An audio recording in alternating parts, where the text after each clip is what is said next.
Was Monet the father of French Impressionism?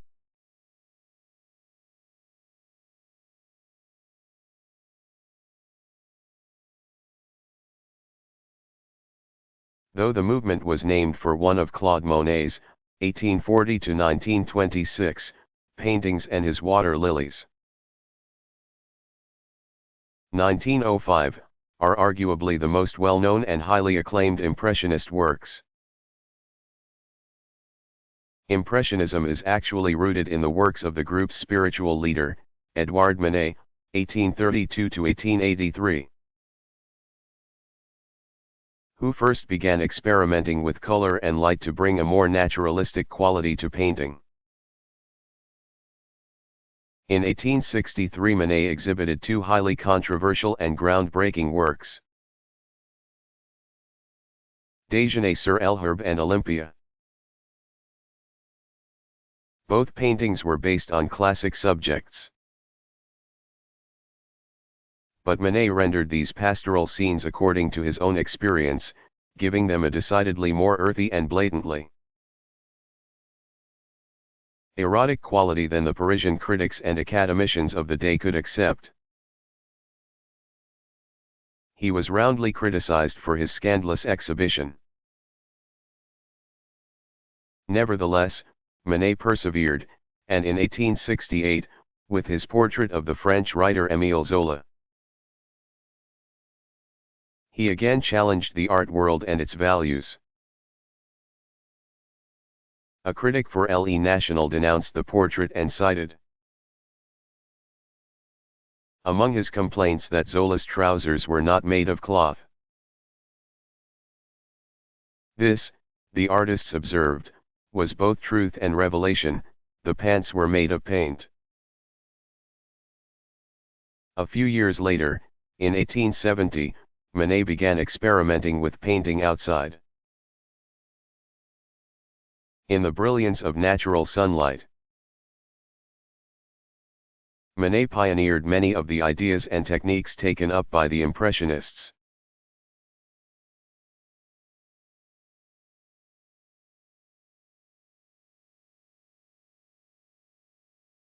What is the War on Terror?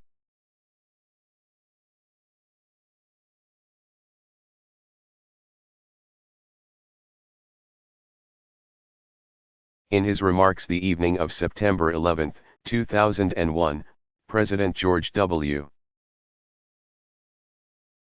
Bush, 1946, vowed that America and our friends and allies join with all those who want peace and security in the world.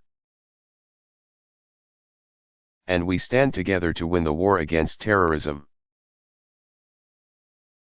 TV newscasts were soon emblazoned with the message. America's War on Terror, or simply, the War on Terror. The events of 9/11 catapulted the free world into a new era, in which conflicts no longer were limited to wars between nations. There was a new enemy, which knew no national boundaries,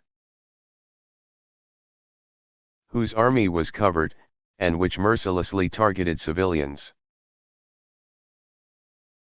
Acknowledging that the new threat could not be met by the United States alone, the Bush administration began forging an alliance of nations that together would use diplomacy, take military action,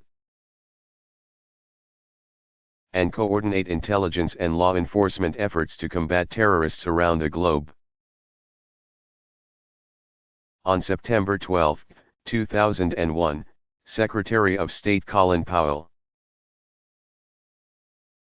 1937, called for a global coalition against terrorism. Eventually the Bush administration put together an alliance of 84 countries, called the Global Coalition Against Terrorism, united against a common danger, and joined in a common purpose. The strike on Afghanistan, called Operation Enduring Freedom, was the first military strategy in the new war. The next major initiative was the war in Iraq. While those operations were underway, terrorist strikes continued around the globe. In March 2004, following the commuter train blasts in Spain, President Bush remarked that the murders in Madrid are a reminder that the civilized world is at war.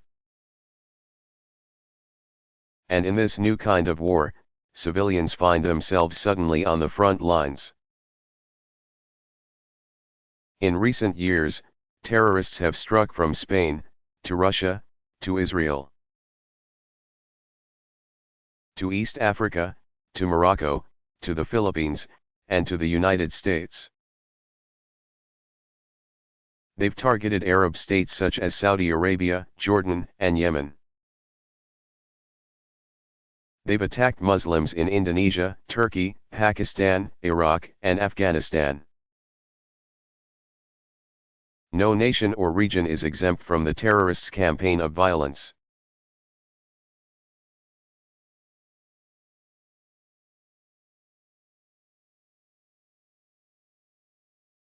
How many were killed by the A-bomb that was dropped on Nagasaki?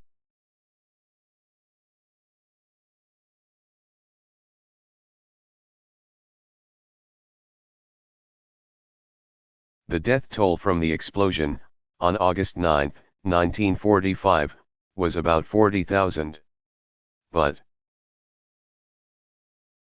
as in Hiroshima, thousands more died later due to radiation exposure from the atomic bomb. American military strategists believed that the first A-bomb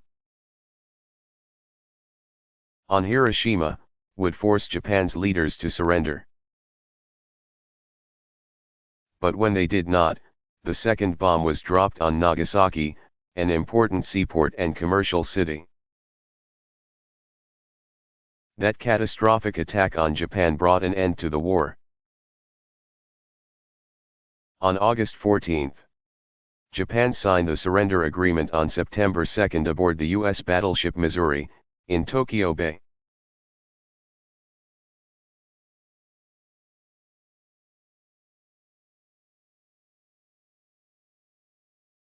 What was the chronology of events on September 11, 2001?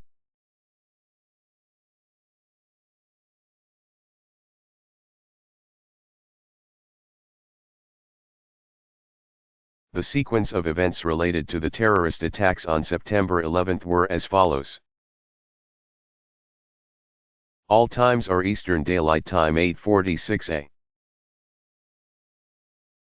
a.m. A passenger plane crashes into the North Tower of New York City's World Trade Center.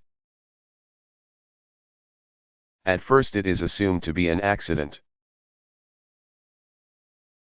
But within hours, it is learned that the plane was American Airlines Flight 11, and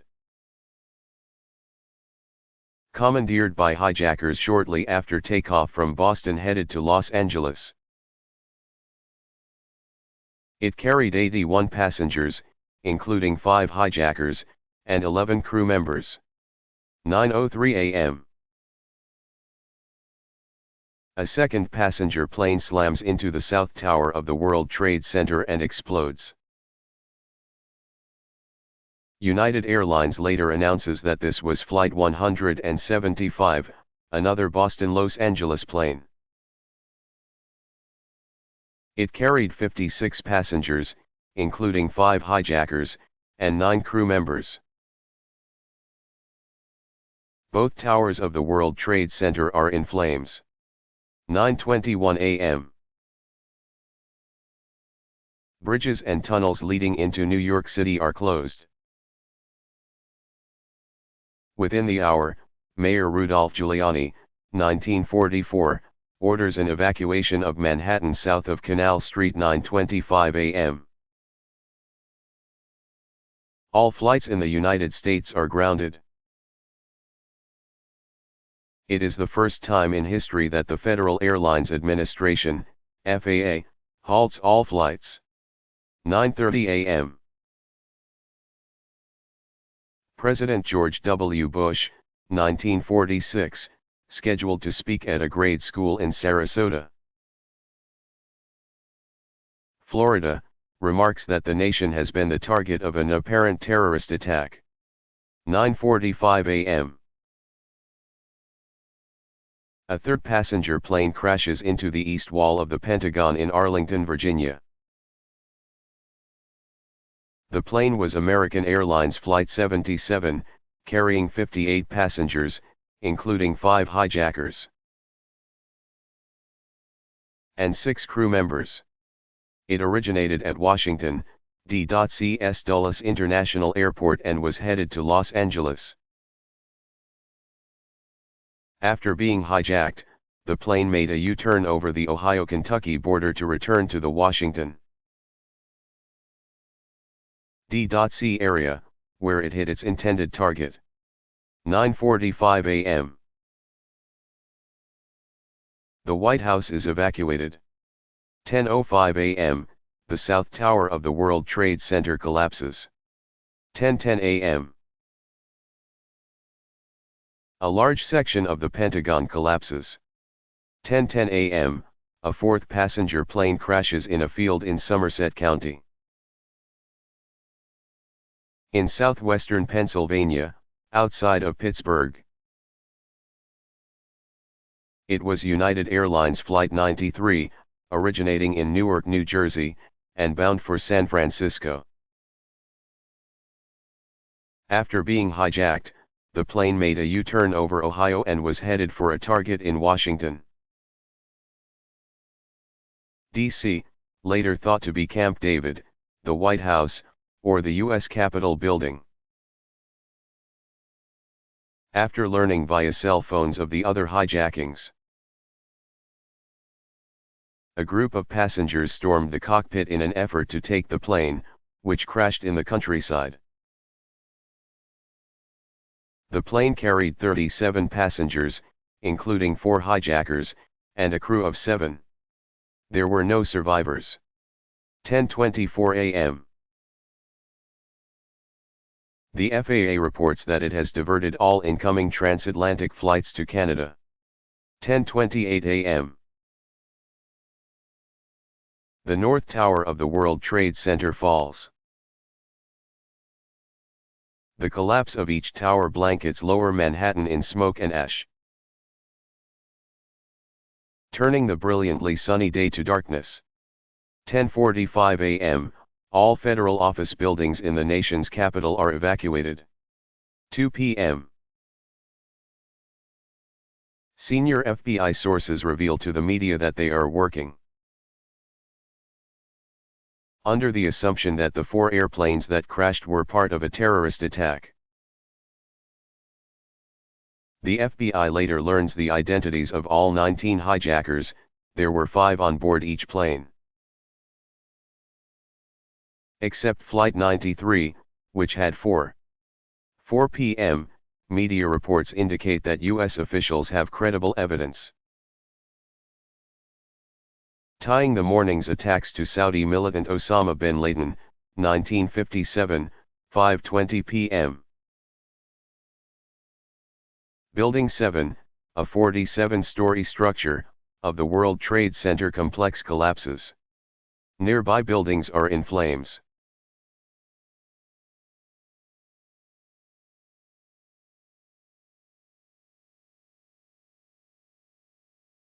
Besides the native peoples, what discoveries did the Europeans make in the New World?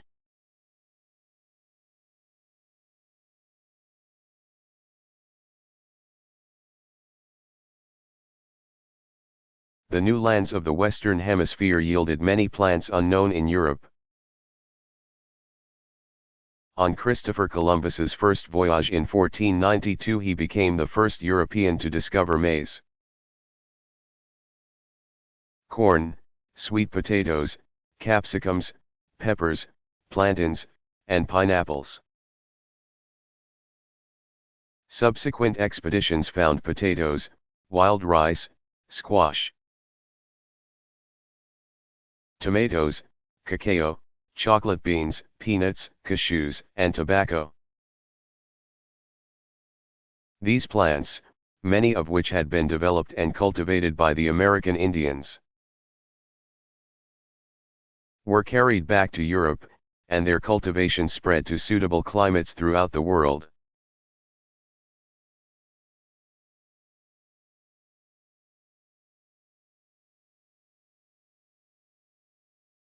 What was the National Bank Act?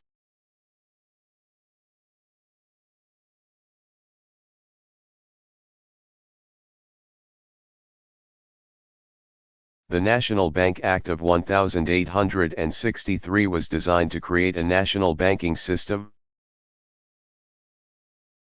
float federal war loans, and establish a national currency. Congress passed the act to help resolve the financial crisis that emerged during the early days of the American Civil War, 1861–65, the fight with the South was expensive, and no effective tax program had been drawn up to finance it. In December 1861, banks suspended specie payments, payments in gold or silver coins for paper currency. People could not convert banknotes into coins. The government responded by passing the Legal Tender Act 1862, issuing $150 million in national notes called greenbacks. But banknotes, paper bills issued by state banks, accounted for most of the currency in circulation. To bring financial stability to the nation and fund the war effort, the National Bank Act of 1863 was introduced in the Senate in January of that year. Secretary of the Treasury Salmon Chase, 1808–1873, aided by Senator John Sherman. 1823–1900, of Ohio, promoted it to the legislators.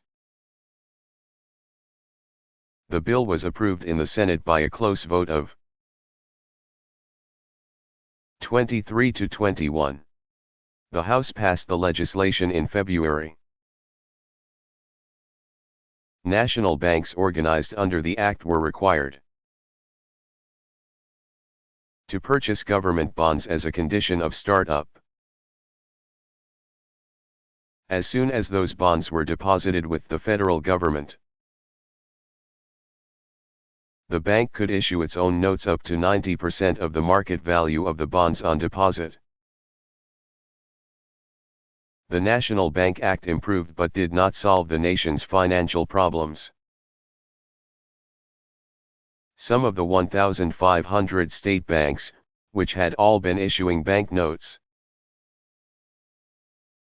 were converted to national banks by additional legislation, passed June 1864 to amend the original Bank Act. Other state banks were driven out of business or ceased to issue notes because of the 1865 passage of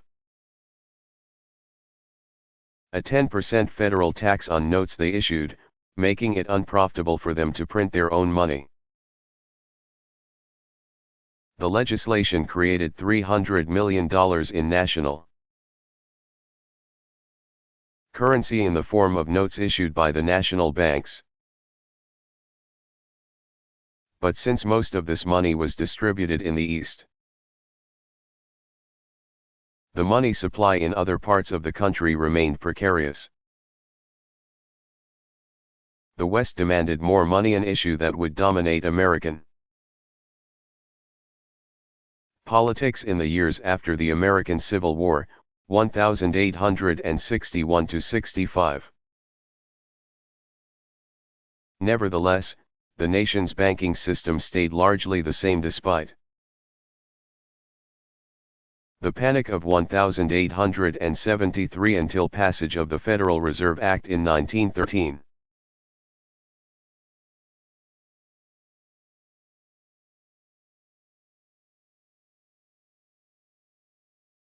What were the Punic Wars?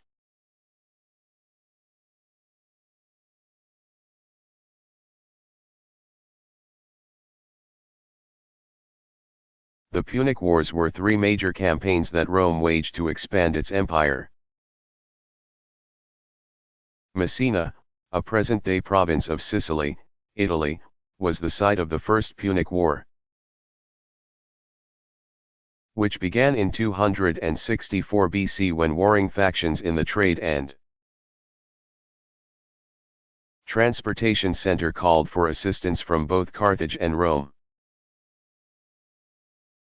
The Carthaginians arrived first and secured the city. But the Romans, who had girded their navy for the battle, arrived and drove the Carthaginians out. 241 BC, conquering Sicily. Messina became a free city but was allied with Rome. The rivalry between Rome and Carthage did not end there. The Second Punic War, 218 to 201 BC, was largely fought over control of Spain. When the great Carthaginian general Hannibal, 247 to 183 BC, captured the Roman allied city of Sagunta, Spain, in 218, he then crossed the Alps and invaded Italy, where he was met by and defeated the Roman armies. The deciding battle in the Second Punic War was fought in the North African town of Zama, southwest of Carthage, in 202 BC. It was there that the Romans under General Scipio Africanus, 236 to 183 BC, crushed the Carthaginians under Hannibal. Rome exacted payments from Carthage, and Carthage was also forced to surrender its claims. In Spain, in 201 BC the two powers signed a peace treaty, which held for 5 decades. The Third Punic War erupted in 149 BC when the Carthaginians rebelled against Roman rule. By 146 BC Carthage, which had been richer and more powerful than Rome when the Punic Wars began, was completely destroyed in this third and final conflict with the Roman army.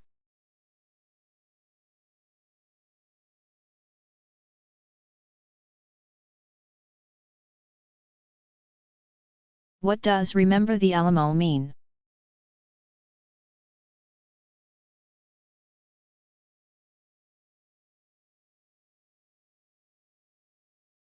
The saying was a rallying cry for Texans in their war for independence from Mexico. The movement for independence had begun in the winter of 1835-36 when the people of Texas decided to cut off relations with Mexico, and soon turned into a war when the Mexican government sent a force of some 4,000 troops, under the command of General Antonio López de Santa Anna, 1794-1876, to squelch the rebellion. As the Mexican army approached, the force of about 150 men who were determined to defend the city of San Antonio retreated to the Alamo, a Spanish mission built in the previous century. There they were joined by another 50 men but were still no match for the Mexicans,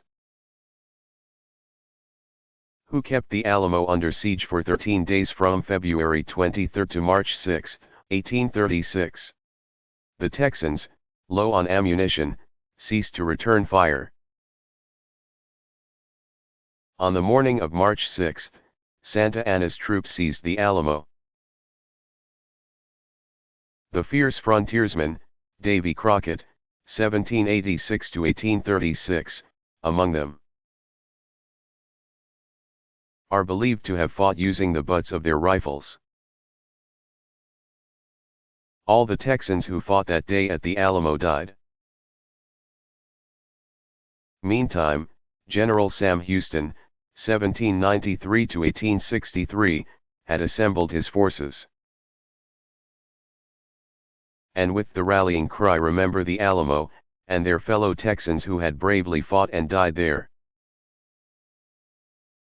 He set out to face the Mexican army and secure independence. This he did, at San Jacinto, Texas, on April 21, 1836. In a quick and decisive battle that had caught Santa Anna's troops by surprise. The following day the Mexican general was captured and made to sign a treaty giving Texas independence.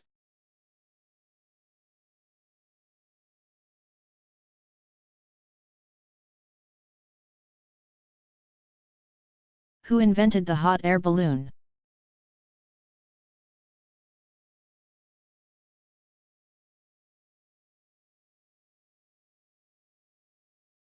French papermakers Joseph Michel, 1740–1810, and Jacques Etienne, 1745–1799. Montgolfier built the first practical balloon filled with hot air. On June 5, 1783, the Montgolfiers launched a large balloon at a public gathering in Annonay, France. It ascended for 10 minutes. 3 months later, they sent a duck, a sheep, and a rooster up in a balloon, and the animals were landed safely. This success prompted the Montgolfiers to attempt to launch a balloon carrying a human. In October 1783, French scientist Jean-François Pilatre de Rozier, 1756–1785, became the first person to make a balloon ascent, but the balloon was held captive, for safety. The following month he became one of 2 men to make the first free flight in a hot air balloon,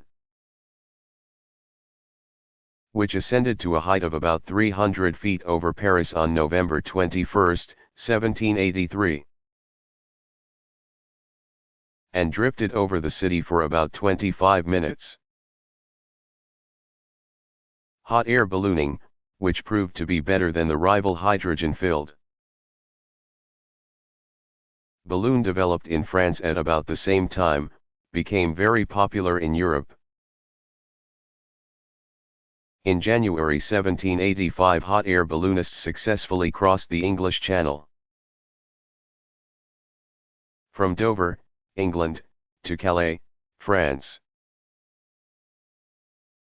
Across the Atlantic, hot air balloons made their debut in the United States in Philadelphia in 1793 before. A crowd that included George Washington, 1732–1799, who was then President of the United States.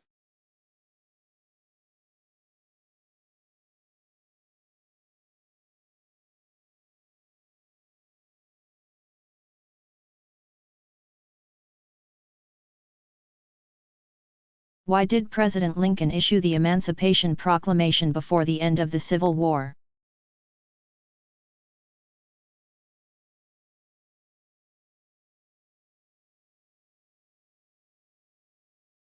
As the war raged between the Confederacy and the Union, it looked like victory would be a long time in the making. In the summer of 1862, things seemed grim for the Federal troops when they were defeated at the Second Battle of Bull Run, which took place in northeastern Virginia on August 29–30. But on September 17, with the Battle of Antietam, in Maryland, the Union finally forced the Confederates to withdraw across the Potomac into Virginia. That September day was the bloodiest of the war. President Abraham Lincoln, 1809–1865, decided that this withdrawal was success enough for him to make his proclamation. And on September 22, he called a cabinet meeting. That day he presented to his advisers the preliminary Emancipation Proclamation. The official Emancipation Proclamation was issued later. On January 1, 1863. This final version differed from the preliminary one in that it specified emancipation was to be effected only in those states that were in rebellion, i.e. the South. This key change had been made because the President's proclamation was based on congressional acts giving him authority to confiscate rebel property and forbidding the military from returning slaves of rebels to their owners. Abolitionists in the North criticized the President for limiting the scope of the edict to those states in rebellion, for it left open the question of how slaves and slave owners in the loyal, northern, states should be dealt with. Nevertheless, Lincoln had made a stand which served to change the scope of the Civil War, 1861–65, to a war against slavery. On January 31, 1865, just over 2 years after the Emancipation Proclamation, Congress passed the 13th Amendment, banning slavery throughout the United States. Lincoln, who had lobbied hard for this amendment, was pleased with its passage. The Confederate States did not free their 4 million slaves until after the Union was victorious, on April 9, 1865.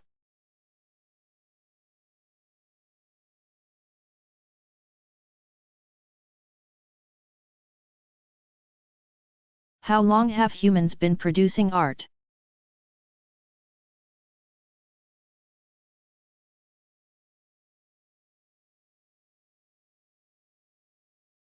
The first true art was originated by Homo sapiens sapiens,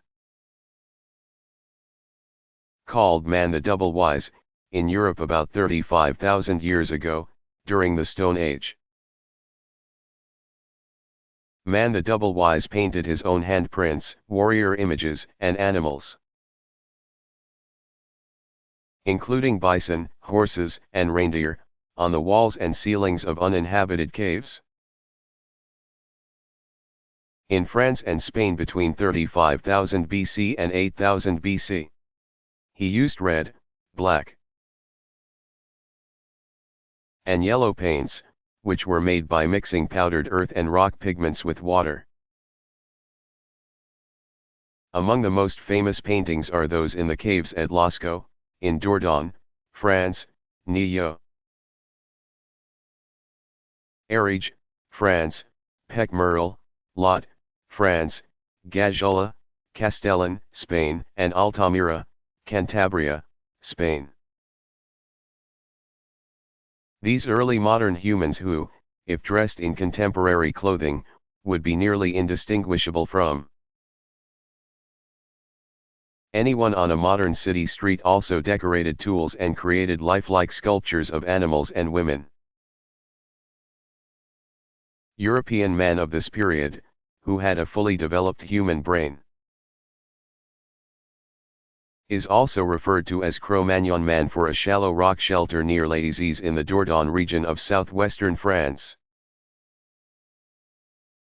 where, in 1868, skeletal remains of the tall, erect walking species were found.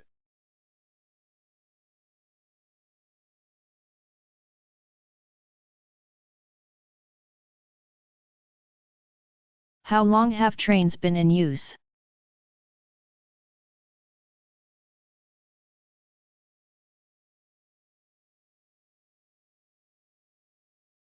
Trains date as far back as the 16th century, when crude railroads operated in the underground coal and iron ore mines of Europe. These systems consisted of 2 wooden rails that extended into the mines and across the mine floors.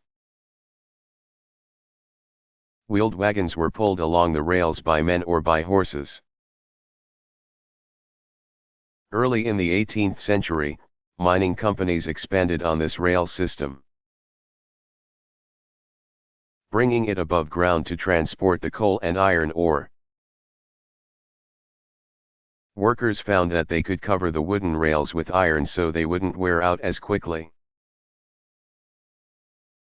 Before long, rails were made entirely of iron. Meanwhile, the steam engine had been developed.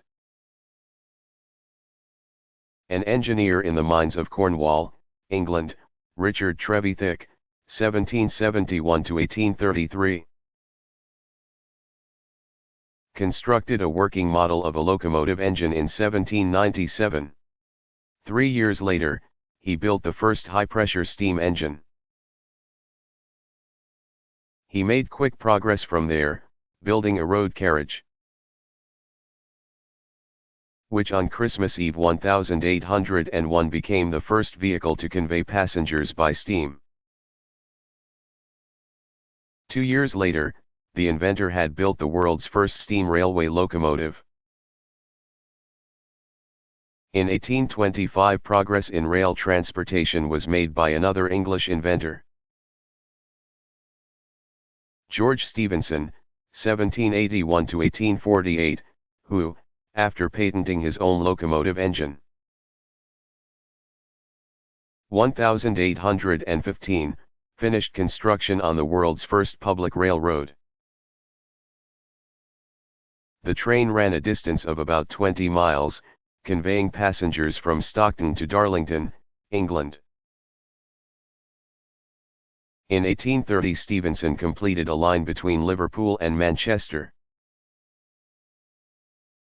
Rail travel caught on quickly and remains an efficient means of transport today, with commuters around the world relying on trains to get them to work each day. While Stephenson went on to build more railways, and build a family business in the process. Trevithick did not fare nearly as well, though he later found other uses for the high-pressure steam engine, including rock boring, dredging, and agriculture. He died penniless.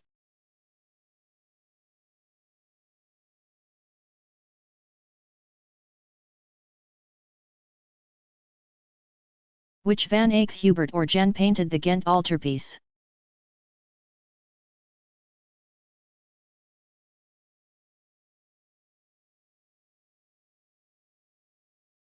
The large, multi-paneled altarpiece is as controversial as it is admired. The controversy stems from an 1832 discovery, under a coat of paint on one of its outside panels, of a Latin poem that indicated that Hubert, 1395 to 1441, had begun the work and Jan, c. 1370 to 1426, had completed it. So it was believed that the Ghent altarpiece, 1432, was a collaboration between the Flemish brothers. But the question of attribution continued to puzzle art historians for a century and a half, as attempts to assign different parts of the polyptych, multi-paneled work, to either of the brothers failed to gain acceptance. One art historian suggested that Hubert may not have been a painter at all, but rather a sculptor. This theory posited that Hubert's contribution was only in crafting the frames from which the paintings had been removed in 1566 and which were subsequently lost. However, scholars seem to have now reached the consensus that Hubert was largely responsible for the design of the altarpiece and for much of its execution, while Jan was the designer and painter of most of the figures. This elaborate altarpiece, which is composed of 20 folding panels, was typical of Northern European art during the Middle Ages, 500–1350. However, both Van Eyck's contributed to the flowering of Renaissance art in Northern Europe as well. In Jan's works, which are finely detailed and ornamental. He was originally a miniaturist and illuminator. The progression from medieval to Renaissance art can be seen. In particular, his painting Man in a Red Turban, 1433. Which may be a self-portrait, marks an important step in the humanization of art. Prior to this, the artist's subjects had been religious in nature. Here the painting is simply a record of a living individual. This kind of portraiture began to multiply as artists and patrons alike became increasingly interested in the reality revealed by them. Through such portraits, man began to confront himself rather than the otherworldly anonymity of the Middle Ages. Renaissance art in Italy as well as in Northern Europe marks the climax of the slow but mighty process that brings man's eyes down from the supernatural to the natural world, Gardner's art through the ages.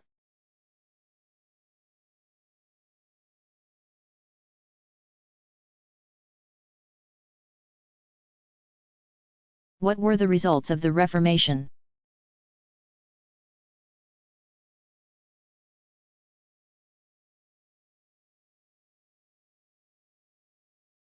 The emergence of the Protestants, who got their name for protesting against the Catholic Church,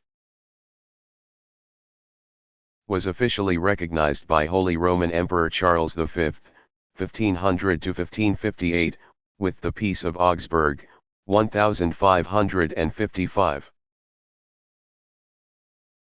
which granted the people the right to worship as Lutherans, the church named for reformer Martin Luther 1483 to 1546. But the hostility between Catholic and Protestant countries erupted in 1618 with the 30 Years' War. That series of conflicts, which had become increasingly political as it raged, was ended with the Peace of Westphalia, which, among other things, stipulated that Lutheranism and Calvinism, or Presbyterianism, founded by Frenchman John Calvin 1509-64, be given the same due as Catholicism. Through acts of state, both Catholicism and Protestantism took hold in Europe, with the northern countries, including those of Scandinavia, turning toward the new churches and the southern countries remaining Catholic. For the most part, the Reformation fostered an attitude of religious tolerance among Christians. However, conflict would continue, to the present day, in the British Isles, after Queen Elizabeth I. 1533 to 1603, adopted a moderate form of Protestantism, called Anglicanism, as the official religion of England. English Protestants colonized Ulster, Northern Ireland, and in so doing gave rise to hostilities with their Irish Catholic countrymen to the south. For its part, the Catholic Church, too, underwent a period of reform, called the Counter-Reformation, which rid the Church of many of its pre-Reformation problems to emerge as a stronger religious body.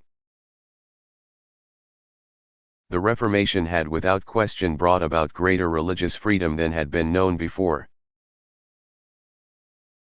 Among the churches that emerged during the Reformation are the Lutheran, the Anabaptist,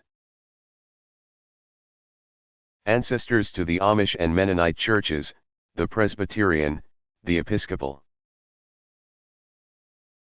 and the Congregational and Unitarian, formerly Puritan, all of which have strong followings today. both in Europe and in North America, where they were established by the colonists.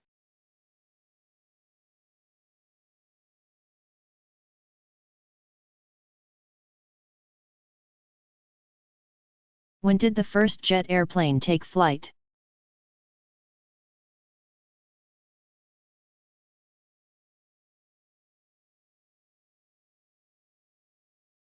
The aviation event took place in 1939 in Germany, just as World War II was beginning. The development of the jet aircraft was made possible by British inventor Frank Whittle. 1907 to 1996, who built the first successful jet engine in 1937, the Germans copied Whittle's design. The engine propels an object forward by discharging a jet of heated air or exhaust gases rearward. Whittle's company,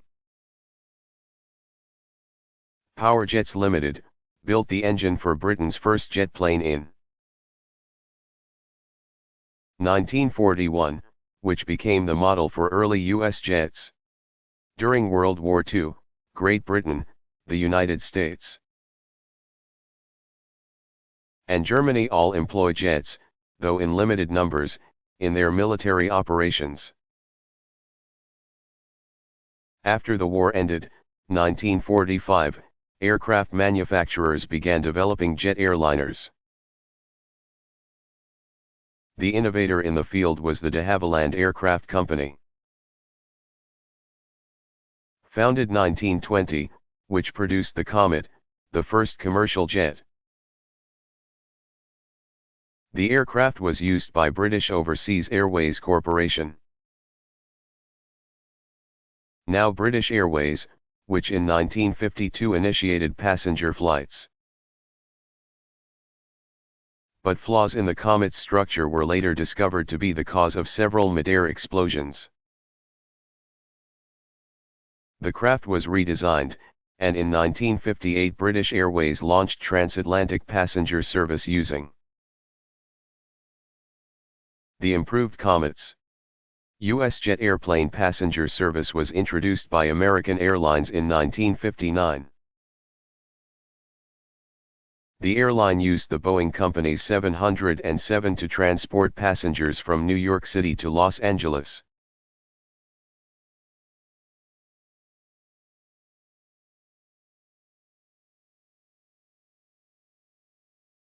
What was the Great Awakening?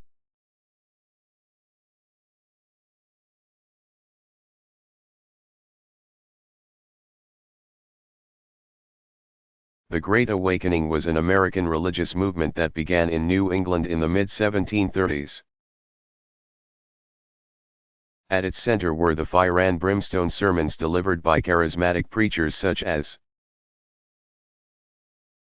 Congregational minister Jonathan Edwards, 1703 to 1758, and Anglican missionary George Whitefield, 1714 to 1770. Revivals were another cornerstone of the movement. These were evangelistic meetings that moved around the countryside. From Maine to Georgia, converting, or awakening people to Christianity not through the doctrines of the church, but rather through the individual's own experience. The theology of the Great Awakening was Calvinist, stressing the depravity of man and the sovereignty of God, and promoting the belief that faith, and not conduct, is the road to salvation. In its emphasis on the individual and its espousal that the individual is the final arbiter of truth. The movement had a profound effect on the spiritual and political character of what would soon become the United States.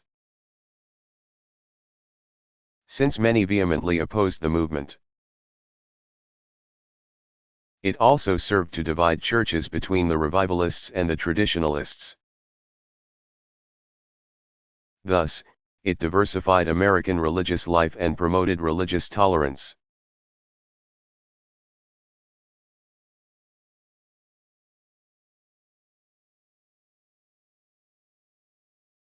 How big is the Harry Potter sensation?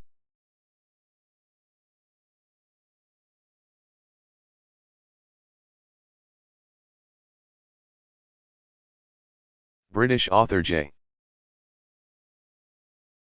K. Rowling's 1965 Harry Potter series, following the adventures of a young wizard. Debuted in 1997 and has been so popular with readers that it set new records in the publishing industry. It also made Rowling one of the wealthiest people in the world. On December 21, 2004, it was announced that the sixth of 7 planned books in the series would be released on July 16, 2005. That volume, titled Harry Potter and the Half-Blood Prince, immediately shot to the top of bestseller lists in the United States and Great Britain, based only on advance orders. The announcement also gave a boost to the stock prices of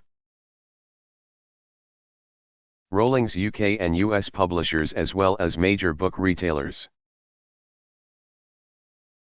At that time about 260 million copies of the first 5 books had been sold worldwide. And it was anticipated that the sixth would be the largest selling trade book of 2005. Selling at least 11 million copies in the United States alone. In sizing up the runaway publishing success that is Harry Potter, Steve Riggio, Chief Executive Officer of Barnes & Noble book retailer, said, "Sales from the 5th book grossed as much as a major Hollywood movie in its first week of release." Indeed, that book, Harry Potter and the Order of the Phoenix, was released on June 21, 2003. And became the fastest-selling title in history on the first weekend of its publication. And all Harry Potter books have been #1 bestsellers. These numbers translated to great personal wealth for the British author who, by her own account, had been on the dole when she began planning the series in the mid-1990s. In spring 2004, Rowling made her debut on Forbes magazine's annual list of the world's richest people. Her $1 billion fortune ranked her 552nd on the list of 587 billionaires.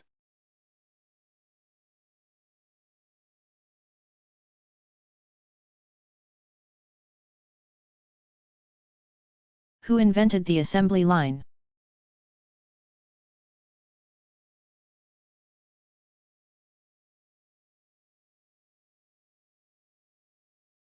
Ford Motor Company founder Henry Ford, 1863 to 1947, is credited with the creation of the assembly line. An industrial innovation that allowed cars to be produced quickly and efficiently. In 1913, 10 years after founding Ford Motor Company, Henry Ford installed the first moving assembly line in one of his Model T manufacturing plants.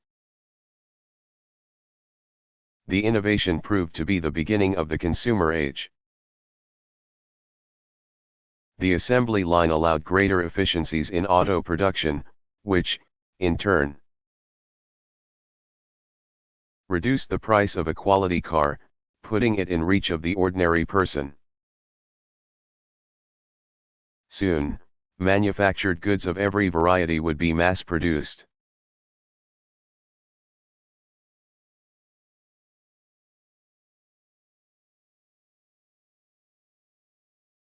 Why did Einstein write to President Roosevelt urging U.S. development of the atom bomb?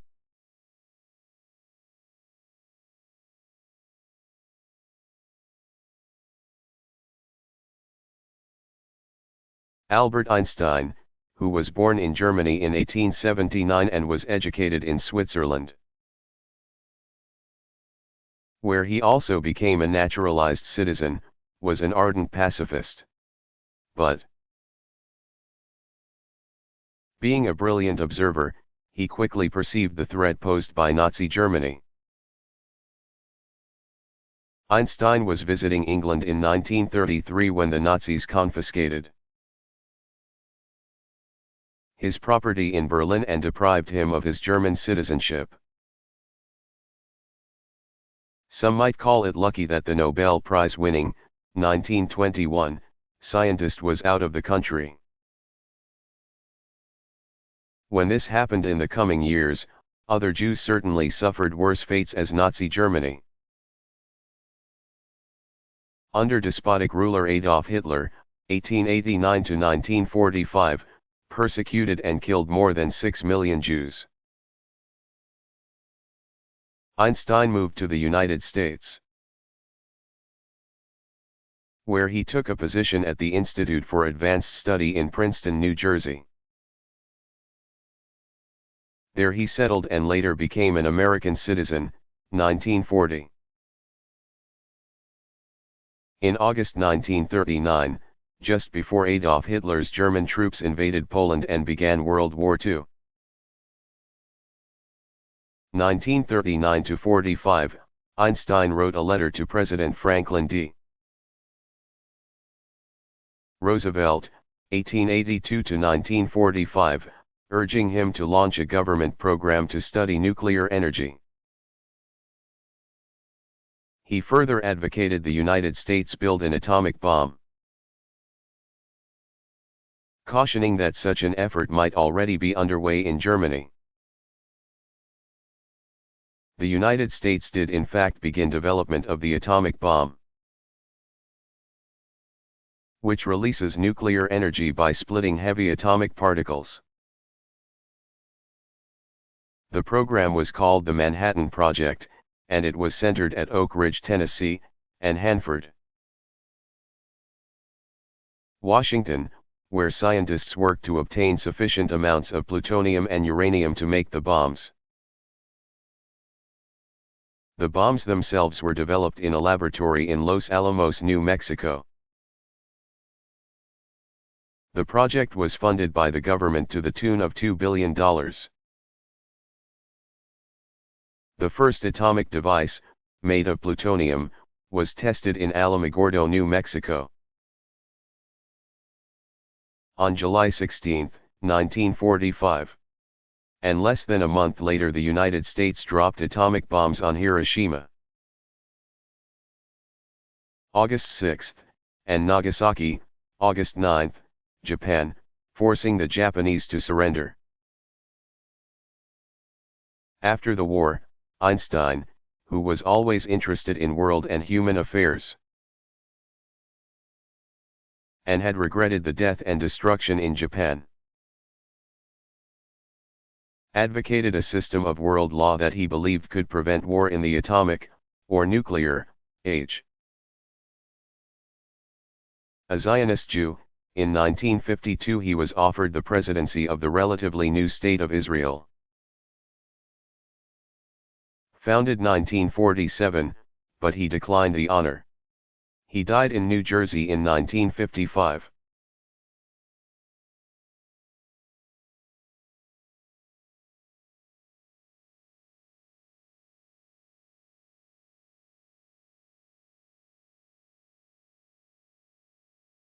Who are the members of the United Nations Security Council?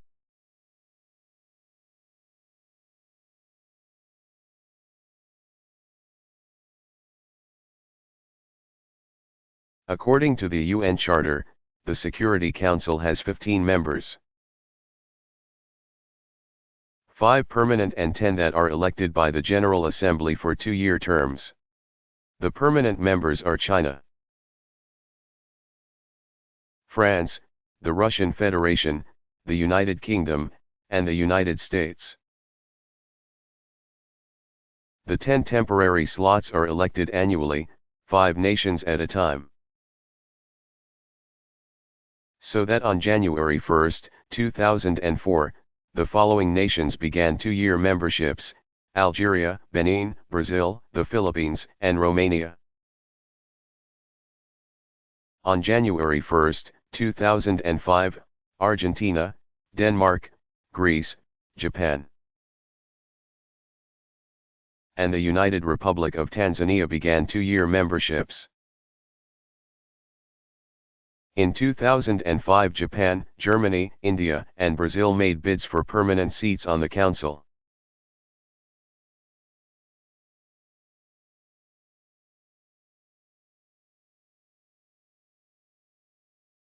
What does Messiah mean?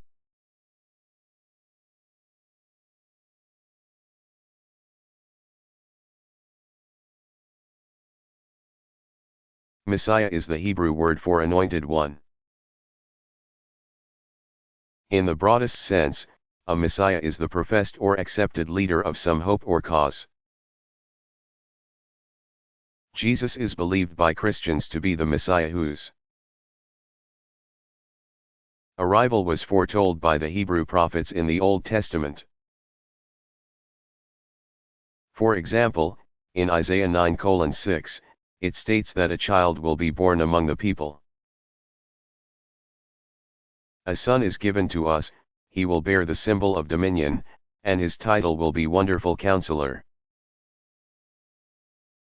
Mighty Hero, Eternal Father, Prince of Peace.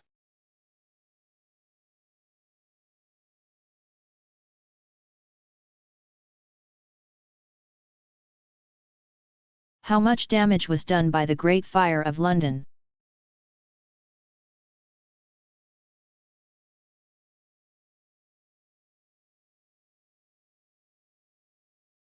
The fire, which began early in the morning on Sunday, September 2, 1666, and burned for 4 days and nights, consumed 4/5 of the city, which was then walled, plus 63 acres lying just outside the city walls. The blaze began in Pudding Lane near London Bridge and quickly spread through crowded wooden houses to the Thames Wharf warehouses. The destruction included London's Guildhall, the Custom House, the Royal Exchange, and St. Paul's Cathedral. Additionally, 44 livery company halls, 86 churches, and more than 13,000 houses were destroyed. Though the fire was unquestionably disastrous, London soon rebuilt and became one of Europe's most modern cities. The fire also destroyed thousands of old buildings where lice-infested rats had lived. They were partly responsible for spreading the plague through the English city.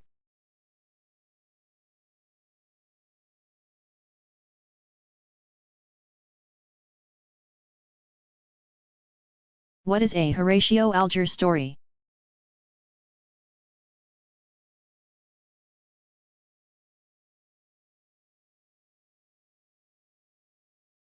It is any story about someone who, through sheer determination and good works, rises from poverty to wealth.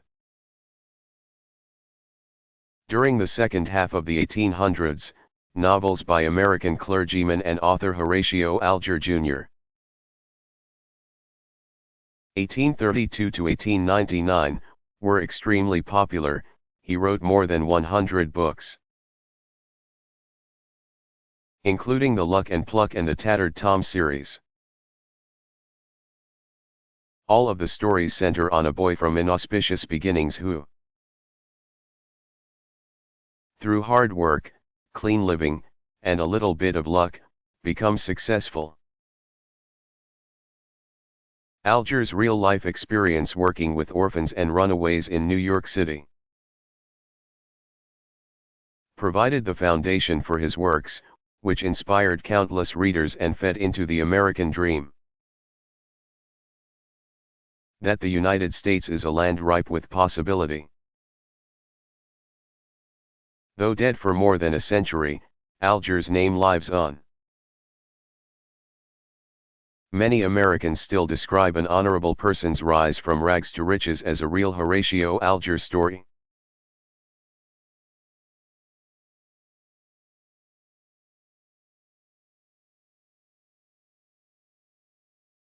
When was the U.S. Constitution ratified?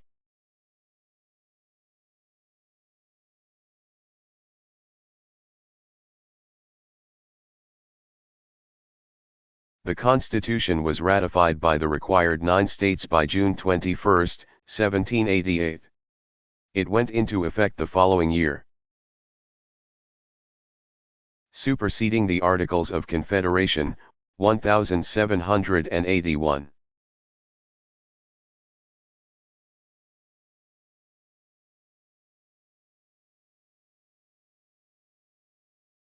What is a hanging chad?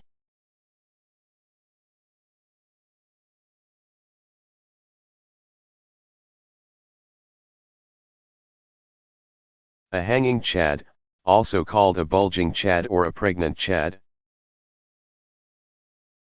is the scored piece of paper that remains on a punch card ballot if the voter fails to fully punch the card to dislodge the paper. The chad gained national and international attention in the presidential election of 2000 when the race between Republican candidate George W. Bush, 1946, and Democrat Al Gore, 1948, hinged on the ballot count in Florida. The vote tally in the Sunshine State was so close that manual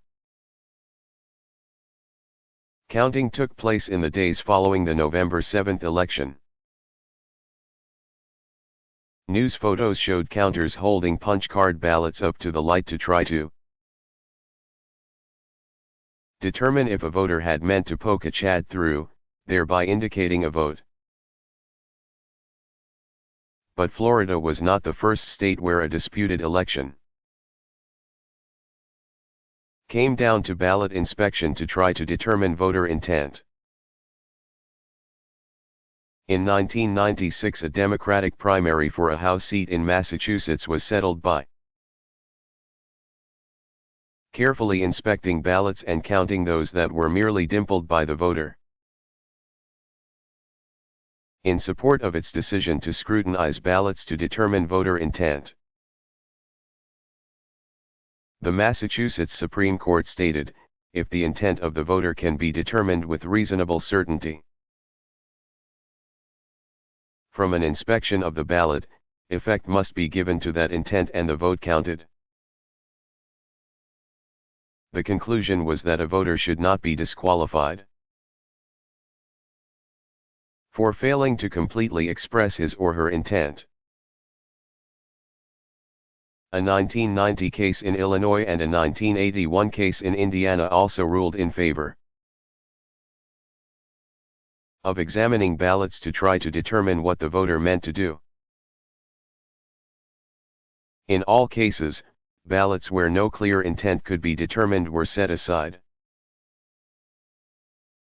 In 2000, the Florida recount ended with a tally of 2,909,176 votes for Bush and 2,907,451 for Gore. In winning Florida, the national electoral vote swung in Bush's favor.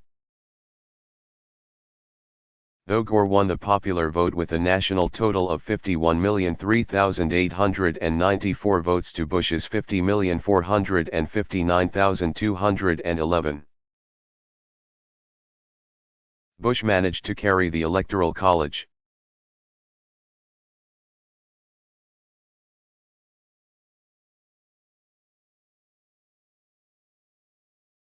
What is the Miranda warning?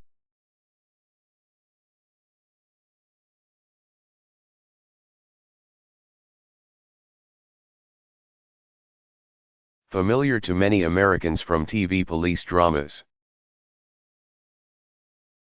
The Miranda warning is a reading of the arrested person's rights.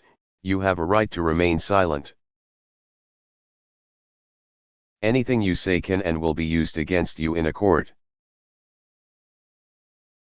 You have a right to consult with a lawyer, if you cannot afford a lawyer. One will be appointed for you. Reading the defendant his rights became a requirement. After the 1963 trial of Escobedo Miranda, a Mexican, who was accused of rape, he was found guilty and sentenced to 20 to 30 years imprisonment. But Alvin Moore, Miranda's court-appointed lawyer, had revealed through his questioning of a police officer that the defendant had not been notified of his right to the services of an attorney. The same police officer had taken Miranda's written confession following 2 hours of interrogation. Moore, convinced that the confession should not have been admissible in court because of the procedural error of not informing the defendant of his rights, appealed the Miranda case all the way to the Supreme Court.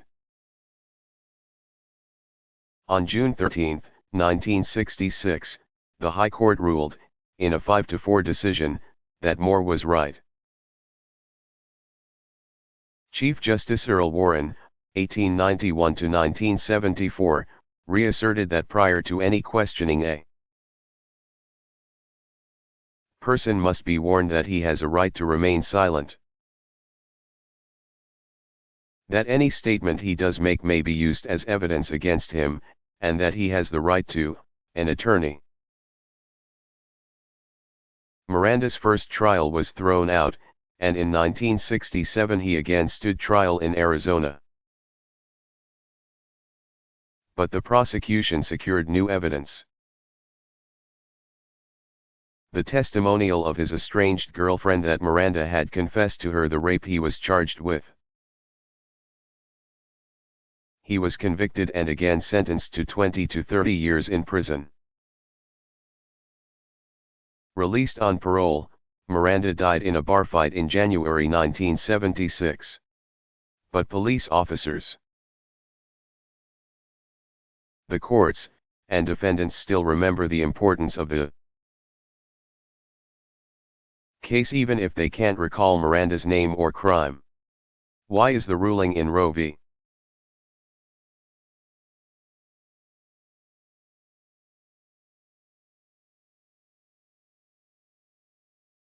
Why did some observers draw comparisons between the war in Iraq and the Vietnam War?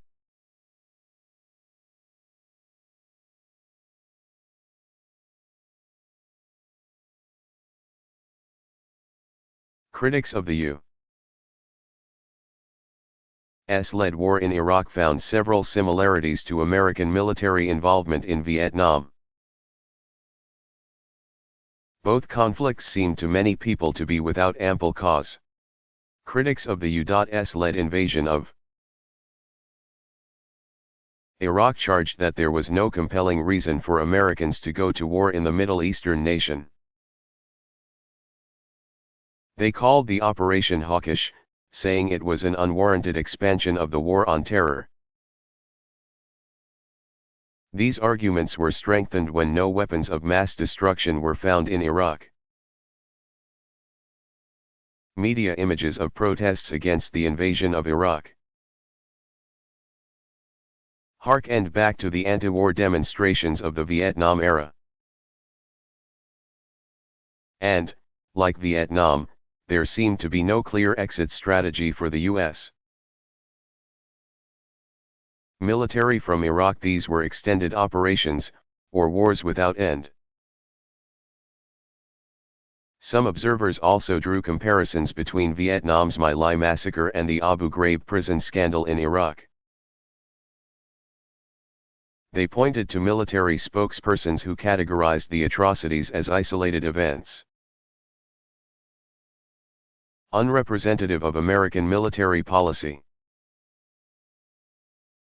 The Bush administration stood by the decision to enter Iraq, ousting and capturing Saddam Hussein, 1937.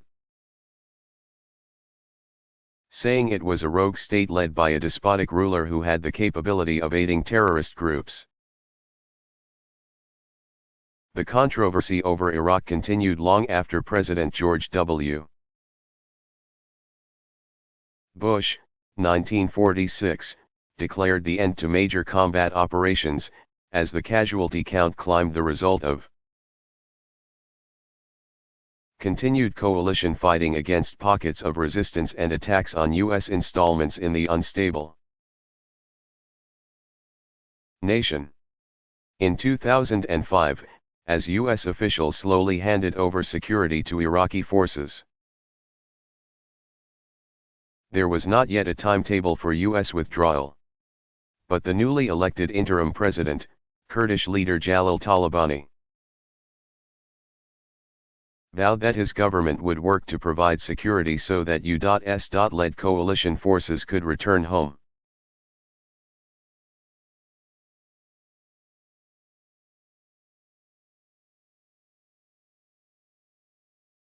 Who was Generalissimo Franco?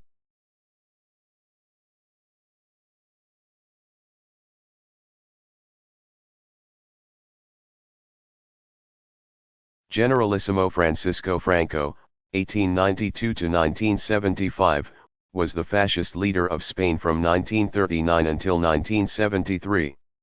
He rose to power in the Spanish Civil War.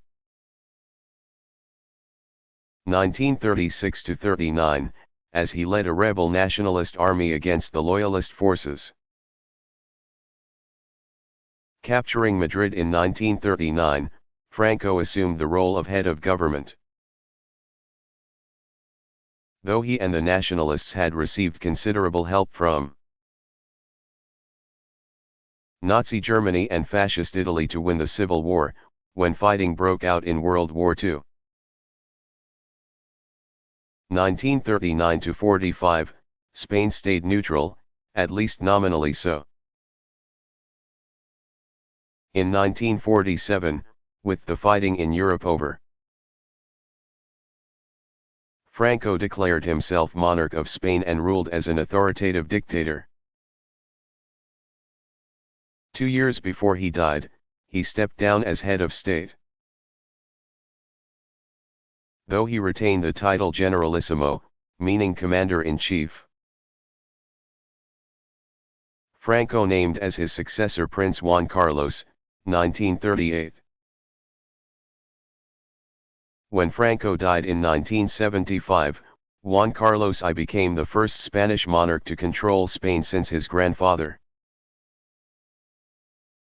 King Alfonso XIII, 1886–1941, was deposed in 1931 to make way for the brief republic, which was later overthrown by Franco and the nationalists. King Juan Carlos played an important role in transforming Spain into a modern democracy.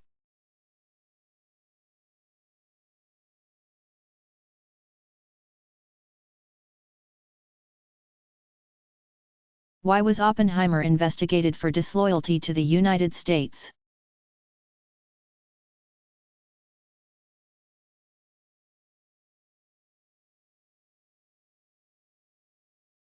American physicist J.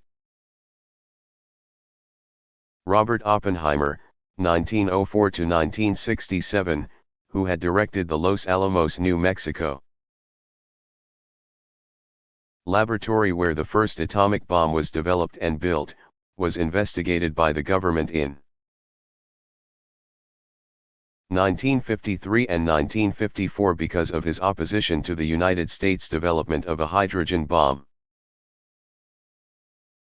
He was also suspected of having ties with the Communist Party, and therefore was viewed as a security risk. Following World War II, 1939–45, Oppenheimer, seeing the devastating and awesome power of the atomic bomb his laboratory had created, became a vocal advocate of international control of atomic energy. When the United States began developing the hydrogen bomb, also called a thermonuclear bomb because of the high temperatures that it requires in order to create a reaction, Oppenheimer objected on both moral and technical grounds. The hydrogen bomb is a far more destructive weapon than the atomic bomb. In 1953, Oppenheimer was suspended from the U.S. Atomic Energy Commission (AEC), because he was believed to pose a threat to national security. Hearings were held, but the New York-born scientist was cleared of charges of disloyalty. A decade later, in 1963, the organization gave Oppenheimer its highest honor, the Enrico Fermi Award, for his contributions to theoretical physics. Indeed, Oppenheimer had done much to further the science during his lifetime. As a member of the faculty of the University of California at Berkeley, he established a center for research in theoretical physics. He also taught at the California Institute of Technology, and he served as director of the Institute for Advanced Study in Princeton, New Jersey, from 1947 to 1966. There he knew German-born physicist Albert Einstein. 1879 to 1955, who accepted a position at the Institute in 1933 and remained there until his death in 1955.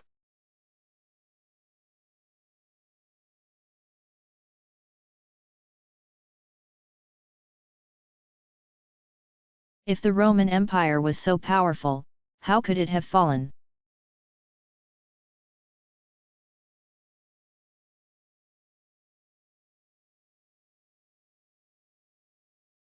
One could argue that the Roman Empire collapsed under its own weight. It had become too vast to be effectively controlled by any one ruler.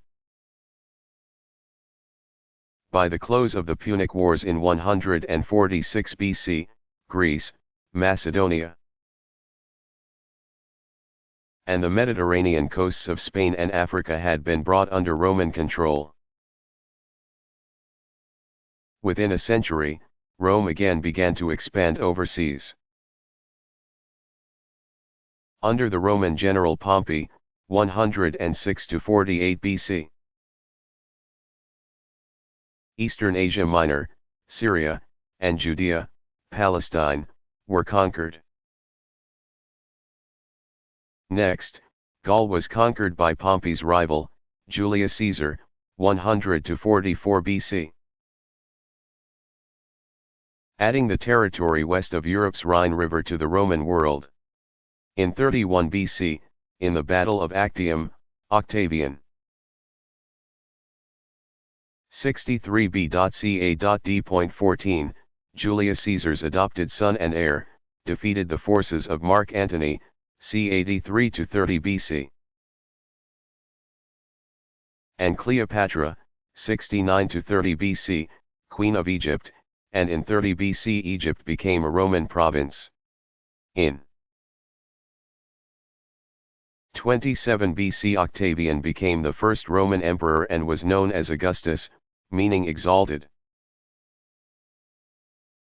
Though Octavian's rule marked the beginning of the long period of stability called the Pax Romana. The Roman Empire had become so large, stretching across Europe and parts of Africa and the Middle East, that only a strong, central authority could govern it. During the 200 years of the Pax Romana, Rome's emperors gradually grew more powerful, to the point that after death an emperor was worshipped by the people. But soon there were threats to this central control, not the least of which was the spread of Christianity, as well as invasions from the Germanic Goths and the Persians. Theodosius I, 379 to 395, was the last emperor to rule the entire Roman Empire.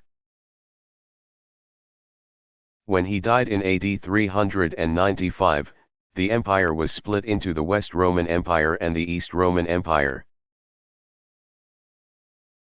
setting the stage for the decline of the Romans. The West Roman Empire came under a series of attacks by various Germanic tribes, including the Vandals and the Visigoths, the western division of the Goths.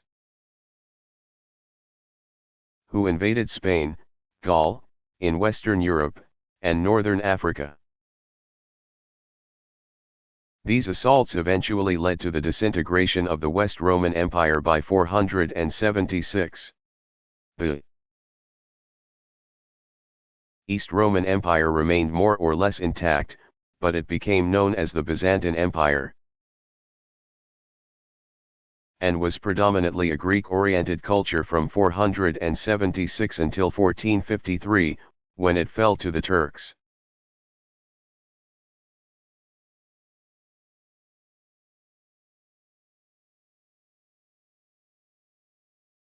When did modern architecture begin?